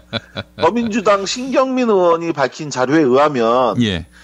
박정희 대통령 탄생 100년을 맞이해서 기념우표 60만 장을 2017년 7월에 발행하기로 했다고 하는데요. 예. 이러한 결정에 대해서 비판 여론이 제기되니까 우정사업본부 측이 내놓은 해명이 어떤 기념우표를 발행할지 결정하는 것은 우정본부가 하는 게 아니라 학계, 언론계, 사회단체 등이 참여하는 우표 발행 심의위원회가 결정하는 거라고 이렇게 밝혔거든요. 예. 이것을 다시 얘기하면 정말 더 참담한 얘기인데 박근혜 정부 하에서 임명된 사람들이 자기를 임명해준 대통령 아버지 탄생 기념 우표 발행을 결정한 거다라는 얘기죠. 이건 누가 봐도 대단히 잘못된 과잉 충성의 산물이 아닐 수 없는데요. 예. 저는 김 PD님 이런 생각이 들어요. 누가 봐도 부끄럽고 민망한 일인데 저는 이걸 보면서 김영란법을 떠올렸습니다. 김영란법이 업무 이 연관성이 있는 이들에게 3만 원짜리 밥도 얻어먹지 말고 만약 이걸 위반하면 처벌하겠다는 게 김영란법이잖아요. 예. 근데 저는 이게 3만 원짜리 밥을 얻어먹고 말고의 문제가 아니라 예. 그야말로 김영란법을 정면으로 위반하고 있는 진짜 위법 사례다. 현직 대통령에게 어떻게 잘 보이겠다고 하는 생각으로 해서는 안 될 결정, 그리고 전무후무한 사례, 그리고 대한민국의 위인도 많은데 그런 분들에 대해서는 있지 않았던 그런 유례 없는 일이 현직 대통령 아버지가 태어난 100년을 추모한다고 하면서 기념한다면서 이걸 하는데 예. 더군다나 이 1,900억 원의 국민 혈세 낭비하는 이 사업을 내용은 면면을 들여다보면 과연 이것이 정말 옳은 일인가에 대해서 정말 진지하게 따지지 않을 수 없는데요. 예. 가장 대표적으로 서울 중구청 사업이 그렇습니다. 서울 중구청에서 박정희가 1961년까지 약 3년간 살았던 그 신당동 주택을 박정희 공원으로 조성하기로 했는데 예. 여기에 들어가는 세금만 약 300억 원이거든요. 그런데 바로 이 300억 원을 들여서 조성한다고 하는 이 집이 5.16 군사 쿠데타를 모의했던 장소입니다. 예. 다시 말해서 군사 쿠데타를 모의했던 장소를 기념해서 이곳에다 세금으로 이곳을 영원히 성역화한다고 하는 건데 참나 서울 중구가 여기에 쏟아붓는 이 300억 원 이 돈이요 서울 중구청의 1년 복지 예산 중 3분의 1에 해당하는 돈이랍니다. 야. 정말 기가 막힌 거죠. 서울 중구청이 처음 이 사업 추진할 때가 2013년인데 바로 박근혜 정부가 출범한 첫 해죠. 예. 이때 서울 중구청의 구 예산이 2,536억 원인데, 당시 재정 자립도가 44.7%에 불과합니다. 절반도 되지 않아요. 예. 그런데 이러한 전체 구 예산, 1년 예산 중 11%에 해당하는 예산을 박정희 군사 쿠데타 모의 장소 성역화에 쓰는 겁니다. 더 심각한 일, 북한 권력의 신격화, 따라잡기 추모라는 점인데요. 예. 저희 어렸을 때 이 국민학교, 지금 초등학교죠. 초등학교 다닐 때 저희가 맨날 배웠던 게 북한의 권력 신격화 노름에 대해서 맨날 얘기했잖아요. 예. 그런데 바로 그러한 신격화가 대한민국에서 2016년도 오늘 재현되고 있다는 겁니다. 이건 예. 북한에서도 이미 사라진 걸로 알고 있는데 예. 이걸 지금 하고 있죠. 대표적인 사례가 바로 일제시대 때 박정희가 하숙했던 집을 복원하는 사업을 한다는 거예요. 예.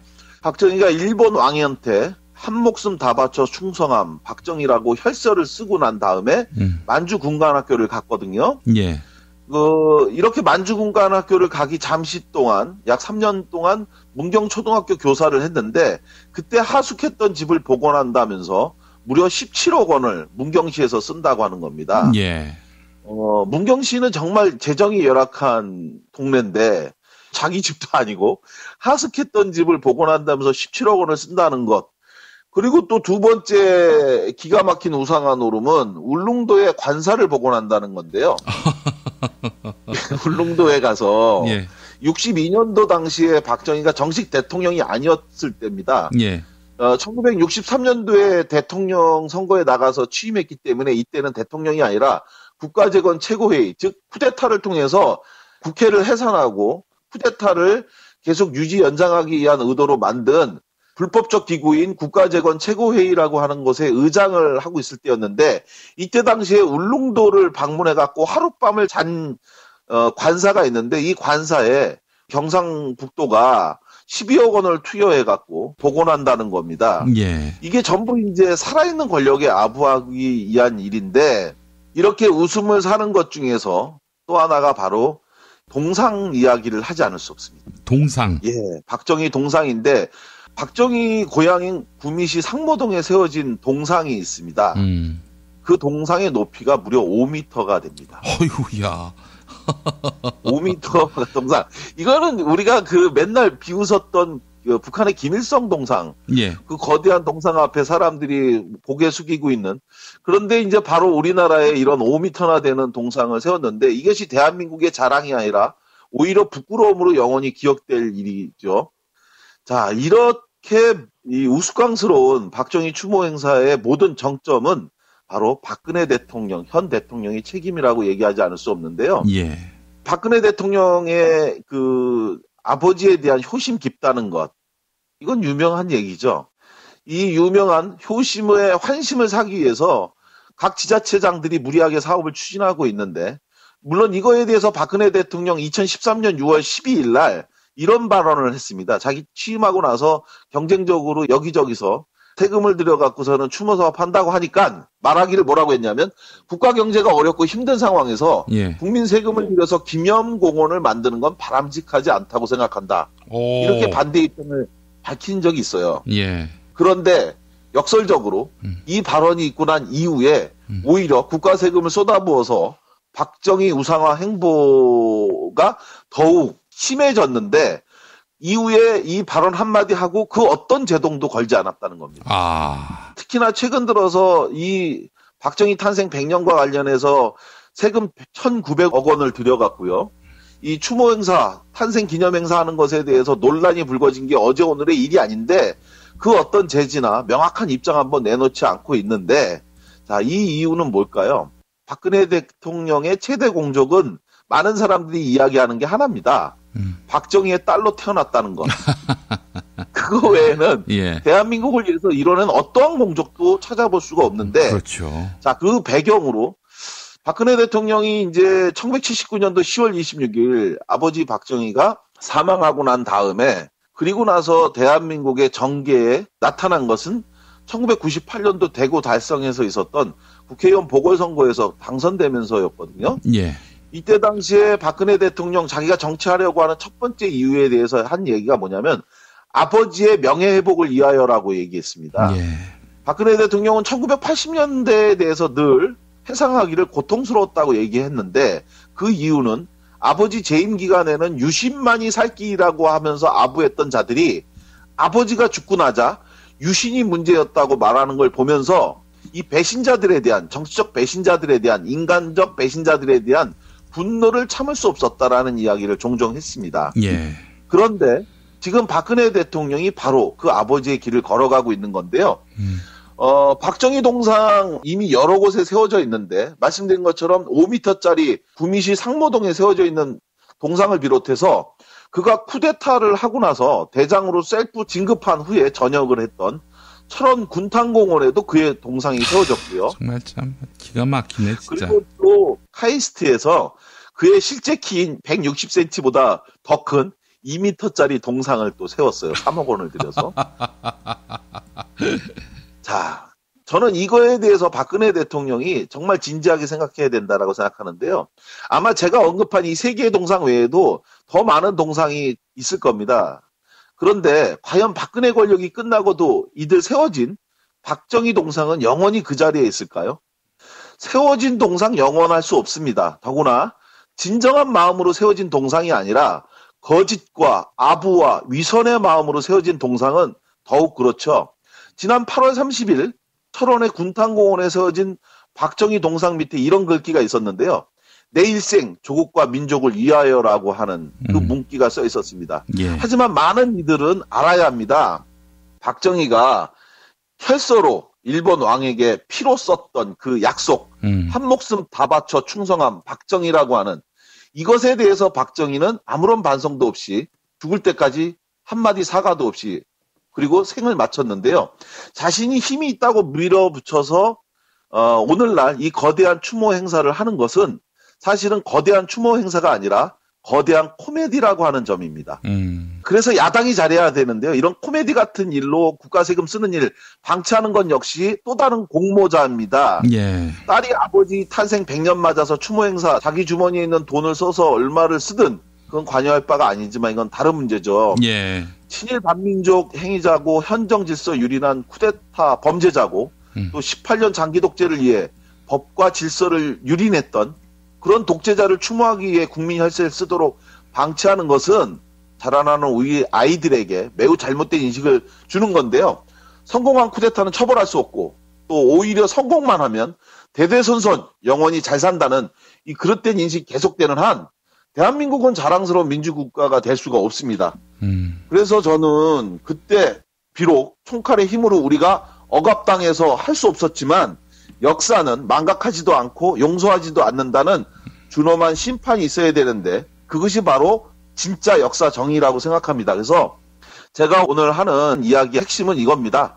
박정희 탄생기념 100년 기념우표 발행 계획은 반드시 폐지되어야 하고 이 폐지를 위해서 야당 정치권은 열심히 노력해야 된다는 것을 주문하고 싶습니다. 예. 아니 김영삼 정부, 문민정부 때 5.16을 쿠데타로 확정짓지 않았습니까? 그 성격 개념을. 그런데 이제 와서는 그 내란 행위를 기념하는 이런 일이 벌어진다. 이게 어떻게 가능한 일일까요? 이건 뭐 마치 그 독일이 나치를 부정하면서 나치를 기념하는 이런 행태에 빗댈 수 있는 거 아닙니까? 실제 독일이 그랬다는 건 아니지만. 예, 그 정상적인 민주국가에서는 상상할 수도 없는 일이 아무렇지도 않게 벌어지고 있는 2016년 대한민국을 보고 있는 건데요. 예. 정말 이 문제와 관련해서 아무도 이것을 그 내부에서 비판하지 않고 있으면서 대한민국 국민을 위해서 정치한다고 하는 새누리당의 위선적인 정치인들, 또 유승민 국회의원 같은 경우 요즘 뭐 이러저러한 비판 여론 뭐 이야기를 하면서 자기가 주목받기 위해서 하는데 실제로 이런 우스꽝스러운 일에 대해서는 아무런 비판도 하지 않고 있어요. 예. 저는 야당이 내년 대통령 선거 때 박정희를 지지하는 사람들에게도 표를 얻기 위해서 박정희 이런 황당무계한 추모 사업에 대해서 비판하지 않는 거라면 제가 말씀드리고 싶은 건 정신 차리라고 얘기하고 싶어요. 예. 아니 그 사람들이 미쳤다고 우리에게 표를 주겠습니까? 예. 박근혜 지지자들은 예. 박근혜에게 표를 주지. 그리고 또 우리가 그것을 침묵하고 용인하고 방관하면 역시 우리가 옳았어라고 확신하게 되지. 우리가 여지가 많고 인정이 높다 이렇게 생각하지 않습니다. 그래서 저는 이 문제와 관련해서 지지자들을 대변하는 것이 대의민주주의 아닙니까? 예. 그래서 야당 정치인들이 이 문제와 관련해서 논평식 비판만 할 것이 아니라 실제로 이번 국정감사와 이걸 통해서 이 잘못된 사업들이 철회될 수 있도록 분발해 줄 것을 강력하게 촉구합니다. 예, 동의하면서 오늘 고상만 반장님과의 시간 마무리하겠습니다. 고맙습니다. 감사합니다. 운전자를 위한 꿀팁 7,000원 운전자 보험 카페. 알고 계세요? 교통사고가 나면 형사합의금, 벌금, 변호사 비용 이거 자동차 보험에서는 보장 못해요. 운전자 상해까지도 책임져드리는 7,000원 운전자 보험 카페. 버스, 택시, 트럭 등 영업용 차량 운전자를 위한 12,500원 운전자 보험 카페도 있습니다. 실손, 부모님 건강, 자녀 보험도 안내해드립니다. 02849-9730 연중 무휴라 언제든 02849-9730. 건강식품의 지존 전복을 택한다면 100% 완도에서 잡은 와우 전복. 네이버에서 와우 전복을 찾으세요. 010-2443 0818 한우 사고를 집어넣고 24시간 팔팔 끓인 곰탕 연지연 곰탕. 어린이부터 노인까지 누구나 좋아하는 건강식 연지연 곰탕. 택배로 신청하시려면 010-7252-1114. 오늘을 읽는 책 문학평론가인 국민대학교 국문학과 정선태 교수와 함께합니다. 정선태 교수님 만나겠습니다. 교수님. 네, 안녕하세요. 예, 지난밤에 지진이 있었는데 혹시 감지하셨습니까? 버스 타고 오는 도중에 이 뉴스를 봤는데, 예, 참 이게 보통 문제가 아닙니다. 제발 좀 잠잠히 멈췄다 갔으면 좋겠는데, 예, 예감이 심상치가 않아요. 예, 이게 사실 뭐 지진 그 하나로도 공포의 대상인데, 이 지진 때문에 행여 원전이 닫혀서 우리 삶의 자리가 황폐해지는 것은 아닌가 하는 염려의 목소리, 이게 사실은 우리 불안의 근본 아니겠습니까? 네, 그렇습니다. 그런데 제가 명절 때 쉬면서 텔레비전을 이리저리 채널을 돌려봤어요. 예. 지진이 지나고 난 후잖아요. 예. 우리 명절 기간이면은. 예. 그럼에도 왜 우리의 언론들은 왜 이렇게 다 예능이고 스포츠고 드라마고 다 애완견 놀이터 얘기고 예. 뭐 하나 진지하게 우리가 이게 안고 있는 문제들에 대해서 토론하고 문제점들 성찰하고 이런 프로그램이 이렇게 본 적이 없어요. 예. 제 눈에만 안 보인 건가요? 아니 뭐 실제로 없었습니다. 제 눈에만 안 보인 건지 모르겠지만 제 눈을 의심했는데 예. 도대체 이렇게 살아도 되는가. 그러니까 제 식으로 명명하자면 이 불감증 중독을 언론들이 유포하는 것 같습니다. 예. 이런 얘기를 하면은 불안을 부추긴다 그러고 얘기하는데 불안을 부추기는 게 아니라 예. 우리가 겪고 있는 이 현실을 직시할 필요가 있는데 도대체 어찌된 영문인지 모르겠습니다. 제가 어제 경주가 고향의 친구를 만나서 예. 얘기를 들었더니 상상 이상으로 경주 분들은 불안해하고 힘들어하고 그런다 그러네요. 예. 그 일상생활을 견디기 힘들 정도로 특히 어제는 더 힘들었던 목소리들이 페이스북이라는 최고의 언론을 통해서만 들려온다 그럽니다. 다른 예. 언론들은 전하는 게 없고. 예. 해서 오늘은 우리 핵발전소와 관련된 얘기 좀 해볼까 싶어서 예. 스베틀라나 알렉시에비치라는 우크라이나, 벨로루시 이 출신의 노벨문학상 수상 작가로도 유명하죠. 예. 스베틀라나 알렉시에비치의 체르노빌의 목소리를 가지고 잠깐 얘기해 볼까 싶습니다. 예, 체르노빌의 목소리. 네, 그렇습니다. 예, 우리나라에서는 새잎이라는 출판사에서 2011년에 냈고요. 네, 그렇습니다. 예. 네, 이 체르노빌은 잘 아시겠지만 1986년 4월에 26일인가요? 네. 폭발하면서 방사능이 노출돼서 전 세계적인 문제가 됐었죠. 예. 지금도 뭐 현재 진행형이라 그러고요. 문제들은 이 체르노빌 핵발전소 폭발을 직간접적으로 경험한 여러 사람들의 인터뷰, 예. 그리고 증언들을 다큐멘터리 형식으로 모은 소설입니다. 이 소설이기도 하기가 좀 어렵긴 한데 스베틀라나라는 이 작가의 글쓰기 방식이 그렇습니다. 수많은 사람들의 인터뷰를 따서 그걸 재구성하는 형식을 취하는데요. 특히 이 스베틀라나 알렉시에비치의 유명한 작품이 전쟁은 여자의 얼굴을 하지 않았다라는 노벨 수상작인데요. 예. 그 작품도 역시나 전쟁에 참여했던 2차 세계대전에 참여했던 200여 명의 여성들을 인터뷰해서 다큐멘터리 형식의 소설 또 산문으로 이렇게 만들어낸 작품입니다. 아니 어떻게 여성들이 전쟁에 참전했다는 겁니까? 그 스탈린 체제에서 자발적으로 전쟁에 동원되는 거죠. 우리가 소비에트를 구해낸다 이러면서 파시즘과 대결한다면서 동원되었던 여성들의 목소리를 잘 구성한 작품이고요. 체르노빌 목소리 역시 이 사건과 직간접적으로 관련된 여러 사람들의 목소리들 이렇게 잘 그 모자이크 형식으로 구성해 놓은 책입니다. 예. 네, 이 책을 읽으면서 저는 여러 가지 생각을 하는데요. 김 PD님 잘 아시겠지만은 우리 한국이 좋은 건 다 꼴등이고 나쁜 건 다 1등이라고 그러는데 예. 핵발전소는 5등이랍니다. 아주 당당히 5등이라고 그러는데 예. 세계 핵발전소 보유국 순위를 보니까 그렇더라고요. 예. 그런데 더 무서운 건 반경 30km 안에 300만 명 이상이 살고 있다는 점. 핵 밀집도가 가장 높다 그러죠. 예, 예. 근데 그 위기에 관한 그 우리의 인지 방식이 너무나 이게 안이한 것 같아요. 우리 김익중 교수가 쓴 한국 탈핵이라는 책을 봐도 그렇고, 예, 예. 제가 참조할 수 있는 몇몇 책들을 보면서 정말 절감한 건데, 왜 그런 무시무시한 무기를 안고 살면서도, 뭐 폭탄 같은 거 안고 살면서도 왜 이렇게 우리는 아무런 감각이 없는지, 이게 이제 핵마피아와 결탁한 권력들의 어떤 체계적인 통제, 예. 그리고 이 거짓 정보, 이런 것에 우리가 다 중독되고 마비된 게 아닌가 싶습니다. 예. 그래서 나는 우리 청취자들께서 뭐 다른 좋은 책들이 많이 있습니다만 좋은 영화도 많이 있고요. 근데 이 스베틀라나 알렉시에비치의 체르노빌 목소리는 꼭 읽어주시면 좋겠습니다. 사실 핵발전소는 국경이라는 걸 뭐 가리지 않잖아요. 그렇죠. 소련 연방이었던 그 우크라이나 쪽에 있었습니다만 벨로루시 쪽에서 겪은 사람들의 얘기들이 아주 많은데요. 예. 지금은 이제 그 소연방에서 다 독립한 국가들이죠. 예. 그 사람들의 목소리를 하나하나 듣다 보면은 누구도 뭐 예언하지 못했다 그러고요. 예. 특히 이제 소비에트 정권 하에서 정부가 통제됐겠죠.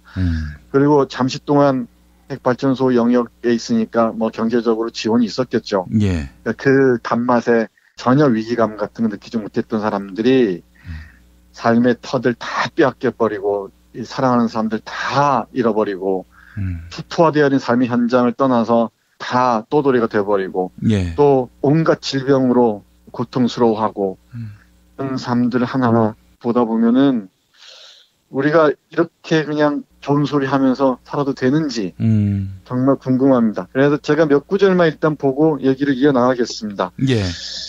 제가 이 문제 삼는 건 뭐 여러 가지 있지만 일단 권력이나 언론에 의한 체계적인 정보 차단의 문제인데요. 예.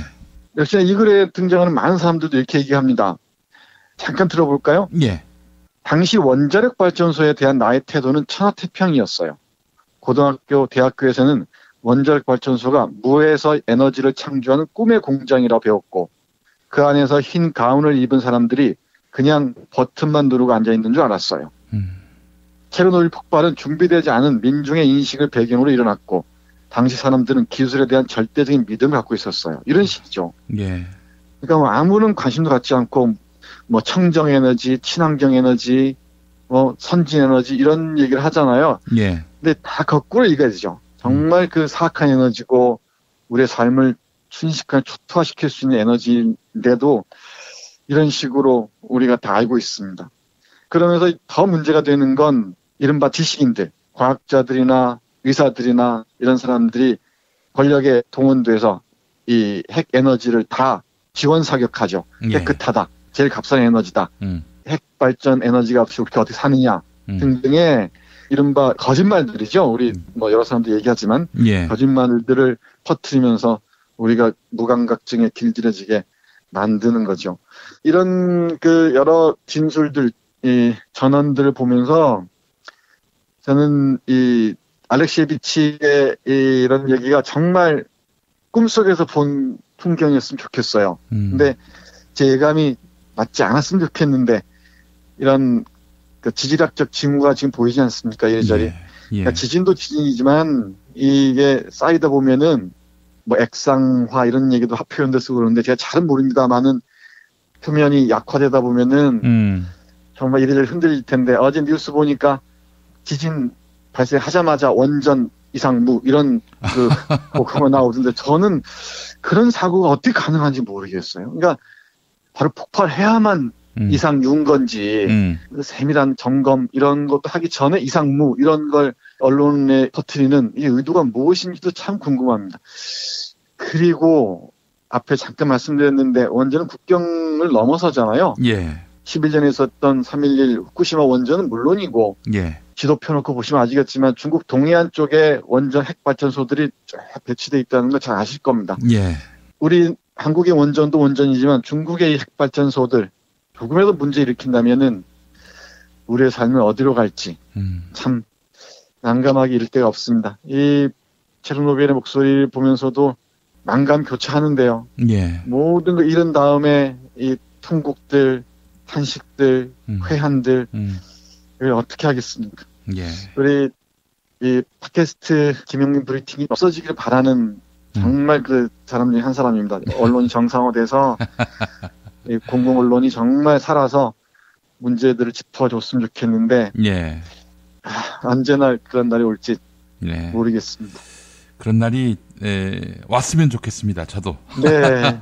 그래서 우리 김 PD님 좀 편히 쉬고 그랬으면 좋겠는데 뭐 그렇다 하더라도 그날이 올 때까지는 이 핵발전 문제, 안전의 문제에 대해서 우리 김용민 브리핑이라도 정말 열심히 알려주십시오. 예. 정말 간절히 바랍니다. 예. 사실 사고가 1회에 그치는 그런 사고로 끝나는 게 아니라 이게 전 후쿠시마 사태 이후로 그 후쿠시마 근처에 사는 사람들이 일본 사회에서 가까이에서는 안 될 대상, 당시 거기에 거주하고 있지 않았더라도, 그러니까 사고가 났을 당시 그 당시에 후쿠시마에 있지 않더라도 후쿠시마 출신하면은 왠지 차별당하는 기피의 대상이 됩니다. 예. 네, 여기서도 그 얘기 나옵니다. 체르노빌 목소리 그 얘기 나오는데 예.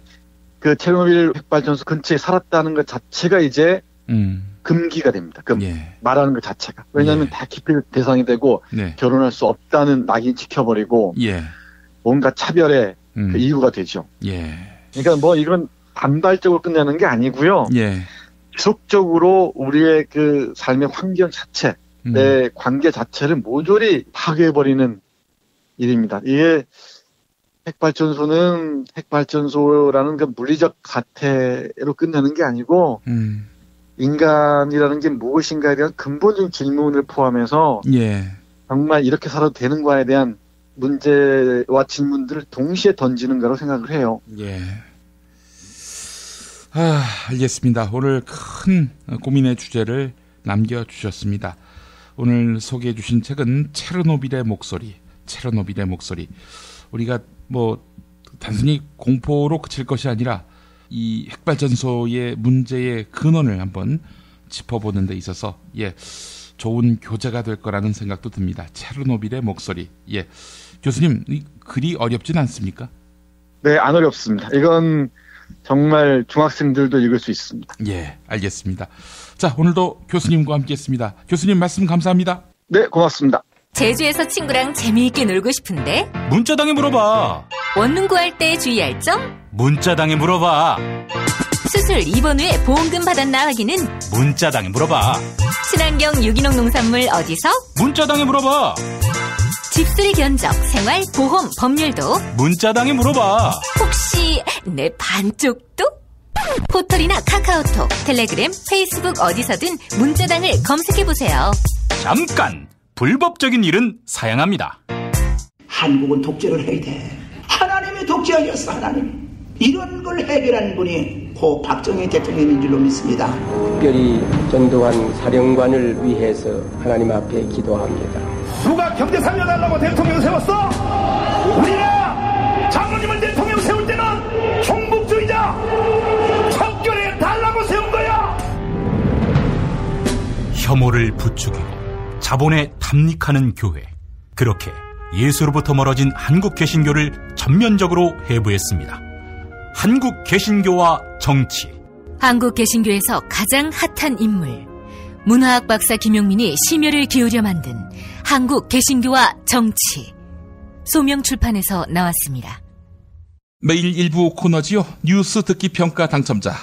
차분하면서도 따뜻한 시선을 가진 출판사 포데로사에서 협찬합니다. 기자는 무엇으로 사는가? 책 선물입니다. 성역에 도전하며 현장을 뛰는 기자들. 다른 한편으로는 일상화된 징계와 해고, 악의적인 소송으로 고통받고 있습니다. 진실보도라는 소명의식을 가슴에 품고 살지만 상명하복의 조직문화에서 월급쟁이 소시민으로 살아가기도 합니다. 이 책, 기자는 무엇으로 사는가? 기자 130여 명의 치열한 현장과 삶에 대한 기록입니다. 수습 기자부터 고참 기자까지 하루 12시간 넘게 현장을 돌아다니고 모니터와 씨름하는 기자들의 생생한 모습 만나실 수 있겠습니다. 기자는 무엇으로 사는가? 네, 전국 오프라인 서점에서 만날 수 있는데 인터넷 서점은 알라딘에서만 만날 수 있다고 합니다. 기자는 무엇으로 사는가? 많은 관심 바라겠습니다. 자, 그리고 금요일 정답자 한 분에게 펜션 2인실 이용권 드립니다. 두모실 펜션인데요. 경남 거제시 장목면 율천 두모로 154-43. 네. 거가대교, 남해바다가 한눈에 보이는 절경입니다. 두모실 펜션입니다. 자, 어제 정답자 두 분 만나보겠습니다. 한마디로 정리님, 네. 1번 회령 맞히셨습니다. 이완배 기자의 경제의 속살, 공감이 많이 됐습니다. 자식들의 스펙 전쟁에 온 가족의 소득과 자원을 다 쏟아붓게 하는 것, 이것이야말로 헬조선의 제1원인입니다. 1970년대에서 1980년대 사이에는 기업들이 직원들의 스펙을 올리기 위해 돈을 썼습니다. 영어를 사용하는 기업은 직원에게 영어를 가르쳤습니다. 그런데 지금은 어떻습니까? 그 비용을 모두 가정에 떠넘기고 있습니다. 대기업의 채용 기준은 당장 쓸 수 있는 재원, 제목이라고 했습니다. 대한민국에서 사람 쓰는 것이 손 안 대고 코 푸는 것보다 쉽구나. 이런 생각이 들었습니다. 고생길이 훤한 자식들을 볼 때마다 가슴이 아픕니다. 부디 20년 후에는 재벌 없는 대한민국이 돼 있기를 원합니다. 이런 글이었습니다. 자, 빌 게이츠님 정답 회령 맞히셨습니다. 안녕하세요. 저는 충남 홍성에서 낙농 일을 하는 목부입니다. 김용민 브리핑을 듣기 시작한 다음 저에게 변화가 생겼습니다. 지상파 뉴스를 안 본다는 겁니다. 항상 챙겨보던 뉴스였지만 김용민 브리핑을 들은 다음부터는 뉴스에 신뢰가 가질 않습니다. 좋은 정보, 정직한 정보 계속 부탁드립니다. 환절기 건강 잘 챙기세요. 네, 이런 사연이었습니다. 이종황의 허리디스크쇼로 이어갑니다.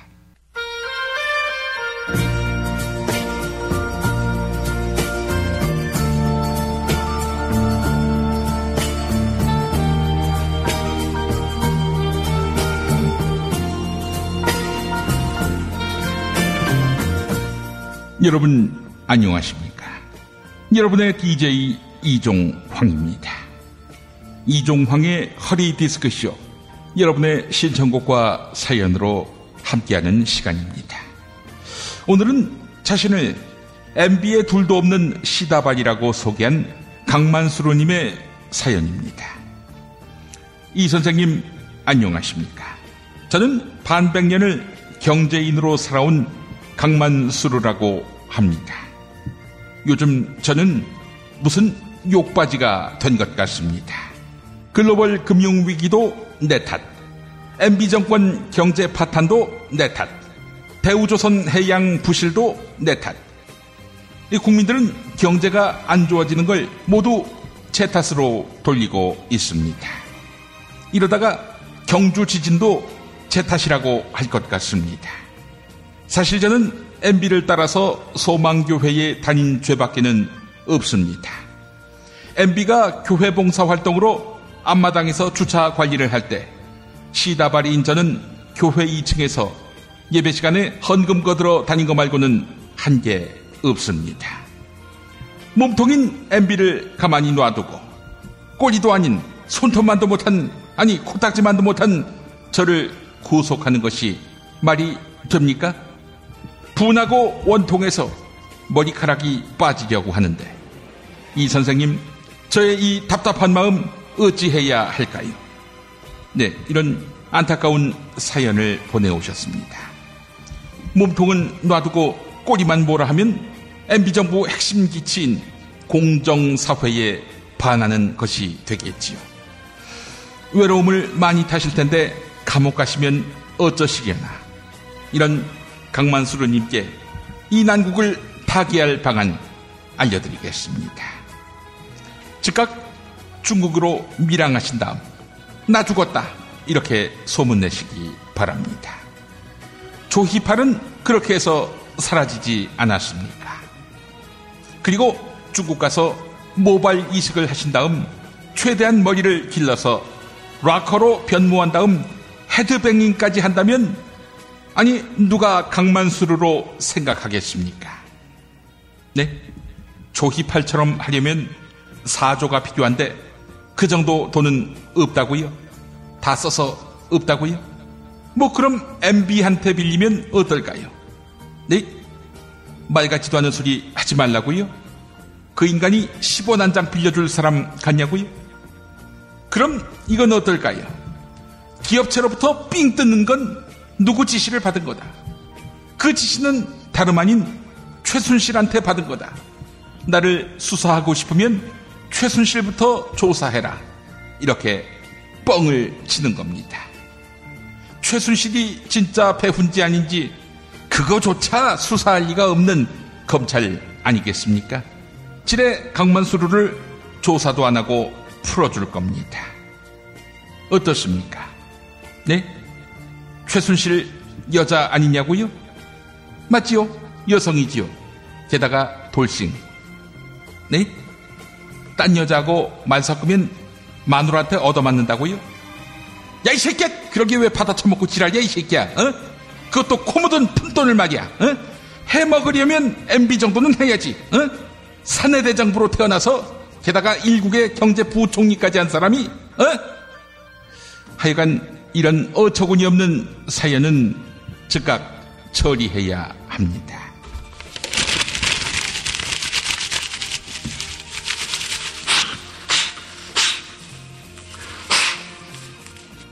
여러분의 신청곡과 사연으로 함께하는 이종황의 허리디스크쇼. 강만수루님의 남은 평생 깜빵에서 무병장수하시기를 바라는 마음으로 서상억의 만수무강 보내드립니다. 풍악을 울려라, 풍악을 울려라.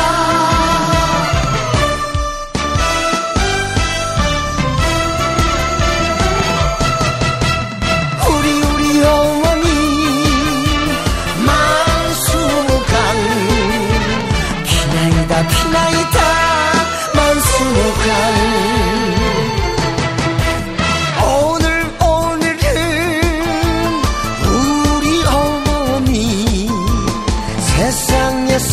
제일 기쁜 날,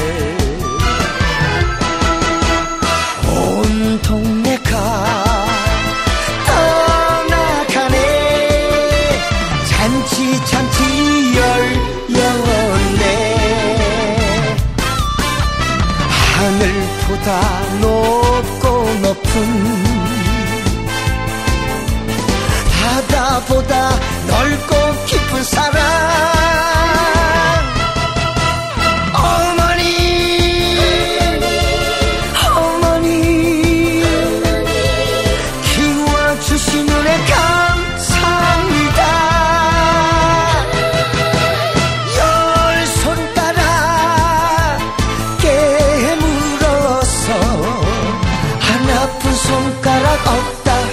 어머니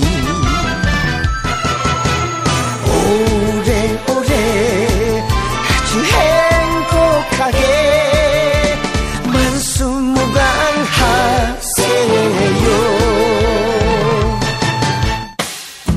김용민 브리핑과 함께한 시간 어떠셨어요? 다음 시간에도 보다 바르고 알차며 즐거운 정보로 여러분을 찾아가겠습니다. 팟캐스트 포털 팟빵에서 다운로드하기, 구독하기, 별점 주기, 댓글 달기로 응원해주세요. 잊지 마세요. 다운로드하기, 구독하기, 별점 주기, 댓글 달기.